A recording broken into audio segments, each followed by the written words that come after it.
What happens when two people fight? There are heated arguments, there's a rift, there's a deadlock, there's a showdown, and even discord. In Kerala, this fight is between the elected state government and the governor of the southern state. This is the Kerala story that everyone knows about. For the last few years, the government and the governor of Kerala have been engaged in a bitter tussle.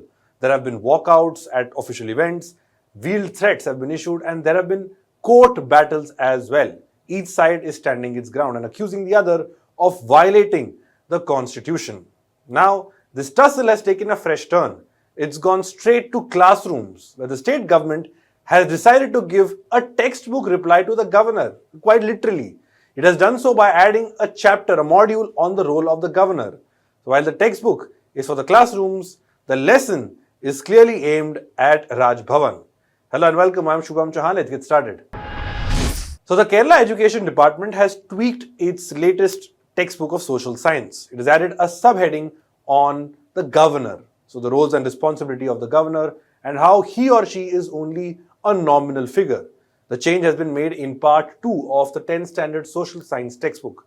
This textbook has a chapter titled Democracy and Indian Experience. Now in this chapter, a subhead has been added. It is titled Governor's Duties and Responsibility, and it is 4 pages long. This updated textbook says that the governor is just a nominal figure, meaning he isn't elected. The textbook says while the governor is the constitutional head of the state, the real executive power lies with the Council of Ministers, which is led by the Chief Minister of the state. It asserts that the governor must act on the aid and advice of the Council of Ministers and not control the cabinet in any way. Basically, clarifying, repeating and reiterating for Raj Bhavan that when it comes to the state, the elected government is the boss. The governor is only there as a nominal figure. This module also goes into details, some of which was recently challenged in court as well. So we'll tell you that in just a minute. But first, let's take a look at the textbook and the new changes, the new addition that has been made by the Kerala Education Department. According to the new module, the governor can only do 3 things on the bills passed by the Legislative Assembly. The governor can sign it, send it back, or send it to the president. The module adds that the governor should sign it if the updated or the returned bill is passed for the second time by the assembly.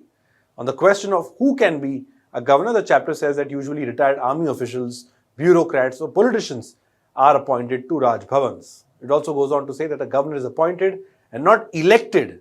It is appointed by the president on the union government's recommendation. The chapter further goes on to cite the Sarkaria Commission of 1983. This commission was appointed to study union government and state government relations. And back then, this commission had made some recommendations on the process of the appointment of the governor. It suggested that the governor, who has to be an individual from outside the state, should be appointed after consulting the chief minister of the state. The commission also recommended that no active politician or a politician from the ruling party should be made in states governed by the opposition. Now, that is what the rules and the textbook edition has to say. But in real life, we all know how much of it has been implemented, both in the Congress and the current Modi government era. Governors have been picked keeping a variety of factors in mind. So from accommodating a senior party leader from the ruling party to even caste combinations. There's several factors that go into picking a new governor of a particular state. In recent years, though, the tendency of Raj Bhavans to become political, very much political, and dare I say, favoring one side is on the rise as well. And critics and political analysts have pointed this out as well. So be it Bhagat Singh Koshyari, the former governor of Maharashtra, or R.N. Ravi, the sitting governor, the current governor of Tamil Nadu, the pattern is clear. Opposition ruled states and governors are not the best of friends. And the governors of these opposition ruled states have often come under fire for either withholding bills or appointments or just creating a hurdle for the state government. And in that light, let's look at the southern state of Kerala. Their chief minister is Pinarayi Vijayan, and his party, the Communist Party of India Marxist, is the ruling government as part of the larger alliance called the LDF, or the Left Democratic Front. Now, Chief Minister Vijayan and his government have seen 2 governors in recent years. So first, it was Arif Mohammad Khan, and the current governor is Rajendra Arleka. Both of them were part of the BJP before taking oath in Raj Bhavan. Now, both Khan and Arleka have had their share of run-ins with the state government, the Pinarayi Vijayan government. So be it sitting on bills passed by the assembly or on the question of appointing vice chancellors to universities. On the question of pending bills, Kerala even took the governor to court, Arif Mohammad Khan at the time.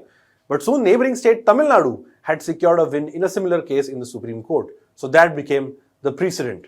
In its judgment on the 8th of April, the Supreme Court of India had set a deadline of 3 months, a maximum deadline of 3 months for both the president and the governor to act on state bills sent to them for approval or reserved for consideration under the constitution. On the question of appointing vice chancellors to universities, the Kerala government and Governor Arif Mohammad Khan, former Governor Arif Mohammad Khan, had accused each other of politicizing this entire process. Now, by the rules, it's the governor who is the chancellor of all state universities. But all of that aside, things came to a head in June 2025. In an unprecedented move, Kerala Education Minister V. Sivankutty had walked out of an official function at the Raj Bhavan. That was because a portrait of Bharat Mata with a saffron flag was used at the venue. Basically, this happened during an official award ceremony. The governor was the chief guest there. The minister, Sivankutty, during his address, protested against this portrait being put at the venue and walked out. Governor Arleka said that Sivankutty's walkout was a gross violation of protocol and an insult to the office of the governor.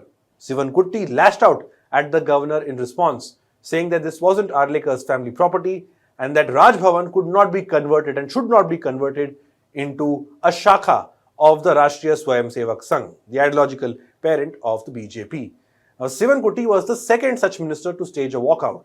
A few days before that, Kerala's Agriculture Minister P. Prasad did not attend a function at Raj Bhavan, objecting to the presence of this very portrait. Days after the showdown, Sivankutty announced that there will be an addition to the school syllabus and the textbook will be updated. He said that the updated syllabus will have a comprehensive section on the roles and powers of a governor. Along with this, it will also have the emergency power. The module will also list the emergency powers and provisions of a governor and the Supreme Court's recent verdict on electoral bonds. Sivankutty said that it was important to make this change and update the module so that students don't learn incorrect information. In fact, Kerala's Education Minister said, besides, when the curriculum for classes 11 and 12 will be renewed, the same topic will be included in the syllabus. The Supreme Court had clearly stated the powers of the governor. Constitutional values should be taught in schools. The governor should rectify his advice to the students that they should adore Bharat Mata. So, it looks like Kerala has found a new way to settle arguments. Just add a chapter. It is simple, sharp, and right to the point.